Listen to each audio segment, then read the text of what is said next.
TDP పార్టీకి ప్రశాంత్ కిషోర్కి దిమ్మ తిరిగిపోయే counter ఇచ్చాడు జగన్మోహన్ రెడ్డి గారు. మామూలుగా కాదు అసలు పాపం. ఇప్పటిదాకా దిమ్మ తిరిగిపోయే కౌంటరే ఇచ్చాడని చెప్పుకోవచ్చు.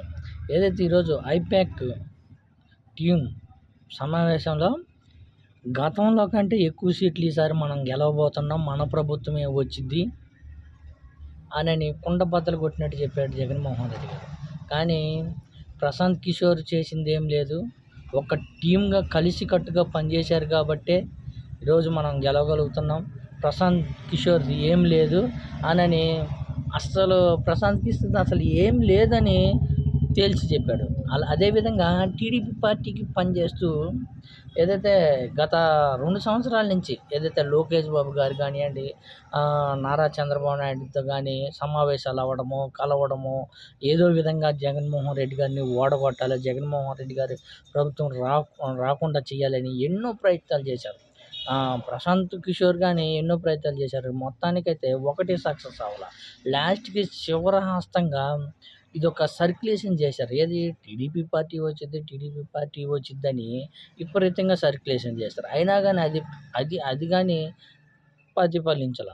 మొత్తానికి ప్రశాంత్ కిషోర్ కొన్ని ఇంటర్వ్యూ ఛానల్లో కానీ ఈసారి జగన్మోహన్ రెడ్డి గారు రారు, జగన్మోహన్ రెడ్డి గారు గెలవలేరు, ఏదైతే పథకాలు అందించారో ఆ పథకాలు అందించడమే కానీ అభివృద్ధి చేయలేదని కొన్ని స్టేట్మెంట్లు ఇచ్చారు. అయినా కానీ జనాలు ఏం పట్టించుకోలేదు. అయితే లాస్ట్కి చివరగా ఏదైతే జగన్మోహన్ రెడ్డి గారు ఇప్పటి వరకు ఎన్ని మీటింగ్లో కానీ సభల్లో కానీ ప్రశాంత్ కిషోర్ మాట అంటే అదే మాట ఒక్కసారి కాకపోతే ఒక్కసారి కానీ తీలా.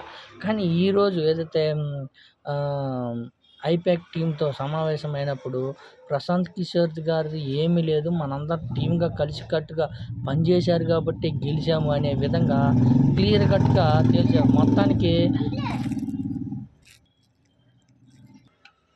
జగన్మోహన్ రెడ్డి గారు ఒకే ఒక్క స్టేట్మెంట్తో టీడీపీ పార్టీకి అదేవిధంగా ప్రశాంత్ కిషోర్కి గుండెల్లో రైలు పరిగెత్తుతున్నాయని చెప్పుకోవచ్చు. మొత్తానికి ఇప్పటిదాకా టీడీపీ పార్టీ ప్రచారం చేసుకొచ్చినవి మొత్తము చెల్లాచెదురైందనే చెప్పుకోవచ్చు. ఎందుకంటే ఇప్పటిదాకా టీడీపీ పార్టీ వచ్చిందని విపరీతంగా ప్రచారం చేశారు. కానీ జగన్మోహన్ రెడ్డి గారు ఒకే ఒక్క మాటతోటి ప్రశాంత్ కిషోర్